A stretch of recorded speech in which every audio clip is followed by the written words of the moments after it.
ഷാനെ, ഈ ന്യൂസ് നീ കണ്ടോ? ക്യാൻസറിനെതിരെ വാക്സിൻ കണ്ടെത്തി റഷ്യ. നല്ല പോസിറ്റീവായ ന്യൂസാണ്. നീ വായിച്ചോ? അത് നല്ലൊരു വാർത്തയാണല്ലോ. ഇത്തരം അസുഖങ്ങൾ വന്ന് ചികിത്സിക്കുന്നതിലും നല്ലതാണ് വരാതെ ഇരിക്കുക എന്നുള്ളത്.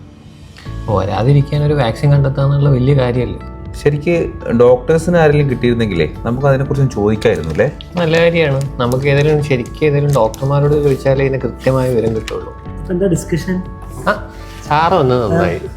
ഞങ്ങൾ ഇപ്പോൾ പറഞ്ഞതേ ഉള്ളൂ, നമ്മുടെ ഡോക്ടേഴ്സിനെ ആരെങ്കിലും ഒന്ന് കണ്ടിട്ട് ഒരു കാര്യം ചോദിക്കുക എന്നുള്ളത്. സാറേ, ഞങ്ങളെ ന്യൂസ് കണ്ട് ചർച്ച ചെയ്യായിരുന്നു.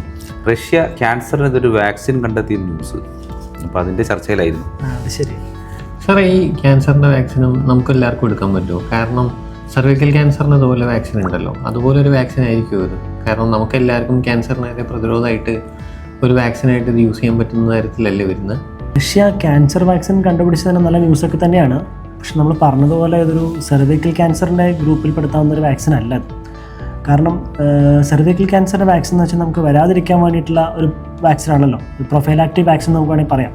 ഇപ്പോൾ ഈ വാക്സിൻ, റഷ്യ കണ്ടുപിടിച്ചിരിക്കുന്ന വാക്സിൻ അവർ ഉപയോഗിക്കുന്നത് ഒരു മെസ്സഞ്ചർ RNA ഉപയോഗിച്ചിട്ടുള്ള ഒരു ടെക്നോളജിയാണ്. നമ്മളിപ്പോൾ കോവിഡിൻ്റെ വാക്സിൻ കണ്ടിട്ടില്ലേ, ഫൈസർ, മോഡേണ എന്നുള്ള വാക്സിൻസ്, അതൊക്കെ മെസ്സഞ്ചർ RNA വാക്സിൻസ് ആണ്.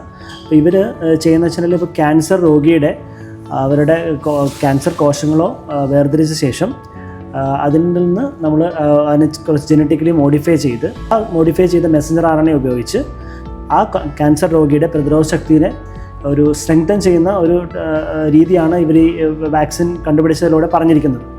പക്ഷെ അത് നമുക്കൊരു എല്ലാ ചെറിയ കുട്ടികൾക്ക് കൊടുക്കുന്ന പോലത്തെ പ്രൊഫൈലാക്റ്റിക് വാക്സിൻ പോലെ കൊടുക്കാവുന്ന ഒന്നല്ല. സാധാരണ ഒരു മെസ്സഞ്ചർ RNA വേർതിരിക്കാനായിട്ട് ഒത്തിരി സമയമെടുക്കും. പക്ഷെ അവർ പറയുന്നത് ഈ ആർട്ടിഫിഷ്യൽ ഇൻ്റലിജൻസ് ഉപയോഗിച്ച് വളരെ പെട്ടെന്ന് അത് സീക്വൻസ് ചെയ്യാനും അതനുസരിച്ച് അവർക്ക് ഒരു വാക്സിൻ ക്രിയേറ്റ് ചെയ്യാൻ പറ്റുമെന്നാണ് അവർ അവകാശപ്പെടുന്നത്. അപ്പോൾ ഇതൊരു ക്ലിനിക്കൽ ട്രയലോ അതിന് കൂടുതലായിട്ടുള്ള വിവരങ്ങളോ ഇതുവരെ ലഭ്യമായിട്ടില്ല. അത് വന്നാലേ നമുക്ക് കൃത്യമായിട്ടുള്ള അഭിപ്രായം ഇതിൽ രേഖപ്പെടുത്താനായിട്ട് പറ്റുള്ളൂ.